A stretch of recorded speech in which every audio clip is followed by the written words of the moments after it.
അസ്സലാമു അലൈക്കും വറഹ്മത്തുള്ളാഹി വബറകാതുഹു. അർ-റഹ്മാനിർ റഹീം.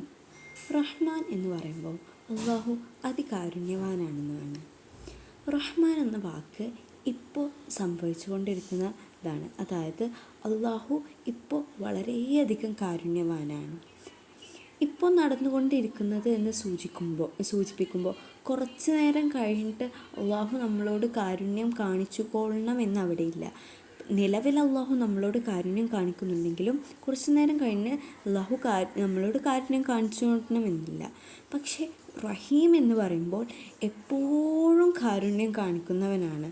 അതായത് അത് എപ്പോഴും ക്ഷമയുള്ള ഒരാൾക്ക് ഇപ്പോൾ അയാൾ നിലവിൽ ക്ഷമിച്ചുകൊണ്ടിരിക്കുകയാണെന്ന് പറയാൻ പറ്റില്ല. അയാൾ നല്ല ക്ഷമാശീലിയാണെന്ന് പറയുന്നുണ്ടെങ്കിലും ചിലപ്പോൾ ഇപ്പോൾ അയാൾ ദേഷ്യപ്പെട്ടുകൊണ്ടിരിക്കുകയാണ്. അതുപോലെ തന്നെ എപ്പോഴും അള്ളാഹു കാരുണ്യവാൻ എന്ന് പറയുമ്പോൾ അത് ഇപ്പോൾ സംഭവിച്ചുകൊണ്ടിരിക്കുന്നതാവണമെന്നില്ല. അള്ളാഹു ഇവിടെ റഹ്മാനും റഹീമും കമ്പൈൻ ചെയ്യുന്നത് വഴി എല്ലാ ആസ്പെക്ട്സും കവർ ചെയ്യാൻ, അതായത് അള്ളാഹു എക്സ്ട്രീംലി മേഴ്സിഫുൾ ആവുകയാണ്, അത് എപ്പോഴും എക്സ്ട്രീംലി മേഴ്സിഫുള്ളും ആവുകയാണ്.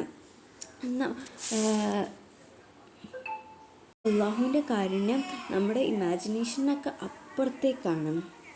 റഹ്മാൻ എന്ന് പറയുന്നത് അള്ളാഹു എല്ലാവരോടും മേഴ്സിഫുള്ളാണ്. പക്ഷേ റഹീം എന്ന് പറയുന്നത് അള്ളാഹു ഇഷ്ടപ്പെടുന്ന അതായത് മുസ്ലിങ്ങളോട് പ്രത്യേകം കാരുണ്യവാനാണ്. കാരണം എന്താണ്? അള്ളാഹു എപ്പോഴും, അതായത് ഈ ലോകത്തും അത് കഴിഞ്ഞിട്ടുള്ള ലോകത്തും മേഴ്സിഫുൾ ആവണമെങ്കിൽ അത് എപ്പോഴും മേഴ്സിഫുള്ളാണ്. അത് അള്ളാഹു പ്രത്യേകം കാരുണ്യം കാണിക്കുന്നത് അവൻ ഇഷ്ടപ്പെടുന്ന മുസ്ലിങ്ങളോടാണ്.